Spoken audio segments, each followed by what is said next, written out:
Jason Miller wiped the grease from his hands as the alarm echoed through the Pacific dawn. And the sound made his heart jump because something unusual was happening. In the middle of their deep space voyage, and nothing unusual ever happened out. Here in the vast emptiness between star systems where they had been traveling for months, without seeing anything more interesting than cosmic dust and distant nebulae that looked pretty, but meant nothing to an engineer like him who spent most days keeping the engines running smoothly and the life support systems functioning properly for the 200 souls aboard this exploration vessel that had left Earth orbit almost a year ago with the mission of mapping new routes toward the Andromeda border where humanity hoped to establish contact with species that might exist in those distant regions of space that no human had ever visited before. Noah climbed the ladder from the engine room and made his way to the bridge where Captain Linda Hayes stood watching the main view screen with her arms crossed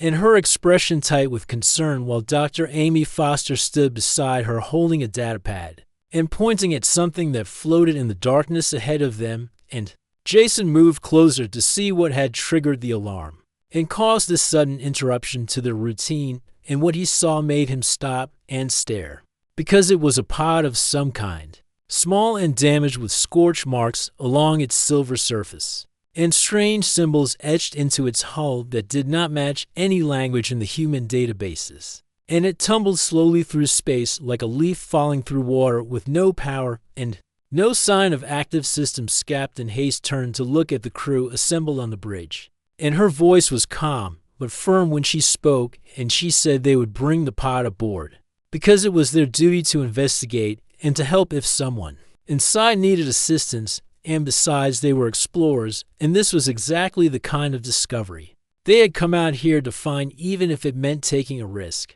Because the unknown always carried risk, but that was the price of pushing boundaries and expanding human knowledge into regions where darkness and mystery still held sway over light. An understanding the recovery team used the tractor beam to pull the pod into the cargo bay, and Jason volunteered to be part of the team that would open it because his engineering skills might be useful if the mechanism was complicated or damaged. And when he entered the cargo bay wearing his protective suit, he felt his pulse quicken, with a mixture of fear and excitement because he had no idea what they would find inside this strange vessel that had somehow survived whatever catastrophe had left it drifting alone in the void between stars. Foster worked carefully to decode the locking mechanism while Jason provided tools and assistance, and after 20 minutes of careful work, the seal broke with a hiss of escaping atmosphere, and the pod opened like a flower. And inside they found her, and Jason felt his breath catch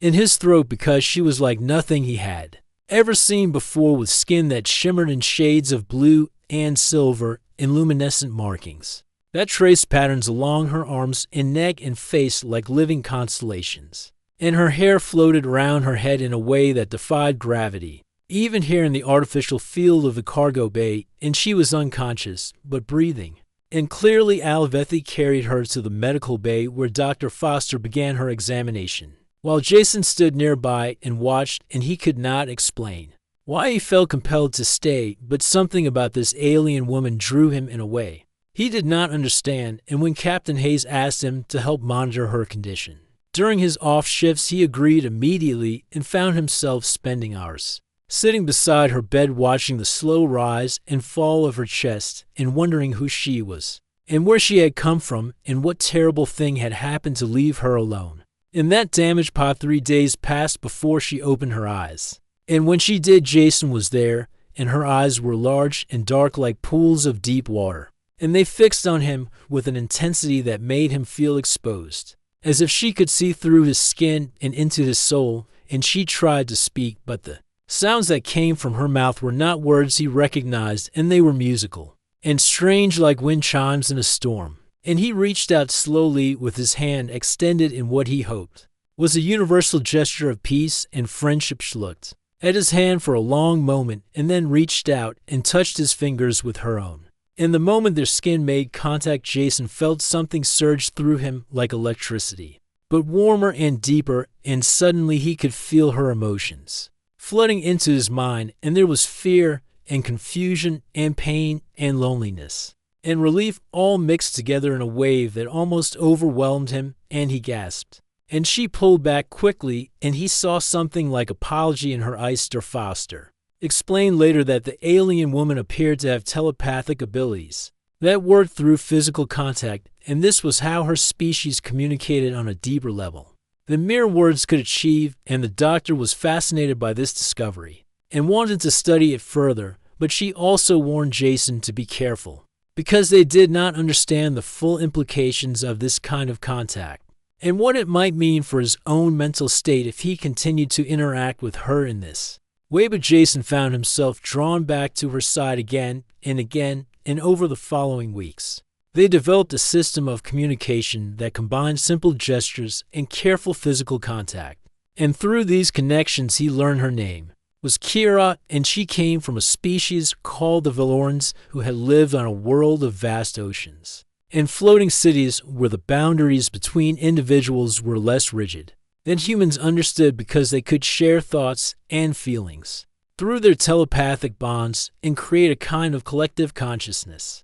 while still maintaining their individual identity through fragmented images and emotions that Kira shared with him. Jason began to understand what had happened to her and her world, and the story was terrible and sad because an ancient cosmic entity had emerged from the dark spaces between dimensions and had consumed her planet and killed most of her people, and only a few survivors had escaped in emergency pods that scattered across the galaxy like seeds on the wind. And Kira had been in stasis for months or maybe years while her pod drifted through space until the Pacific Dawn had found her. As the weeks passed, Jason spent more and more time with Kira, and she learned basic English by listening to him talk and reading the teaching programs that Dr. Foster provided, and her voice when she finally spoke in his language was soft and had a musical quality that made even simple words sound beautiful. And they talked about everything and nothing, and Jason told her about Earth and human culture,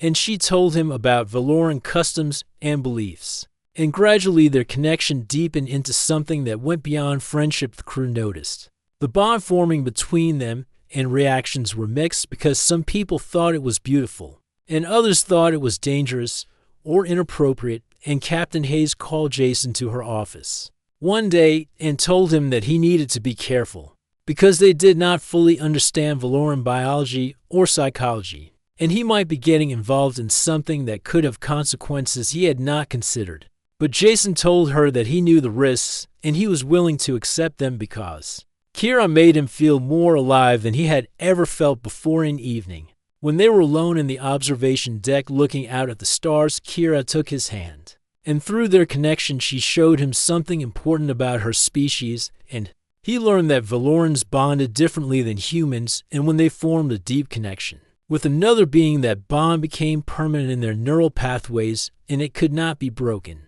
or forgotten, and it would last for their entire lives, which for Valorans meant approximately 300 years, and she had bonded with him. And this meant she would carry him in her consciousness forever, whether they stayed together or were separate. Jason felt the weight of this revelation settle over him like a heavy blanket because he understood what it meant, and it meant that Kira had given him something precious and irreversible, and he felt honored and terrified at the same time because he was just a human engineer with a normal lifespan of maybe 80 or 90 years if he was lucky, and she would live for centuries. And he would be gone while she continued on, and he did not know if that was fair to her. Months after they had found Kira, the Pacific Dawn received a transmission on frequencies they had never encountered before, and when Foster analyzed it, she discovered it was a Valoran signal, and it was a distress call, but also a beacon, and it was calling for survivors to respond and to provide their coordinates so they could be rescued and brought to the new colony world that the surviving Valorans had established in a distant system where they were trying to rebuild their civilization. In their culture, Akira heard the transmission, and her face showed a mixture of joy and sorrow, and Jason knew immediately what this meant. And it meant she would have to leave, and she would have to choose between staying with him or reuniting with her people, and he could see the conflict in her eyes because she wanted both but could not have both. And the Valoran rescue fleet sent a message saying they would arrive at the Pacific Dawn's coordinates in 5 days. But they could not remain in human space for long because their engines were not designed for extended travel in this ray.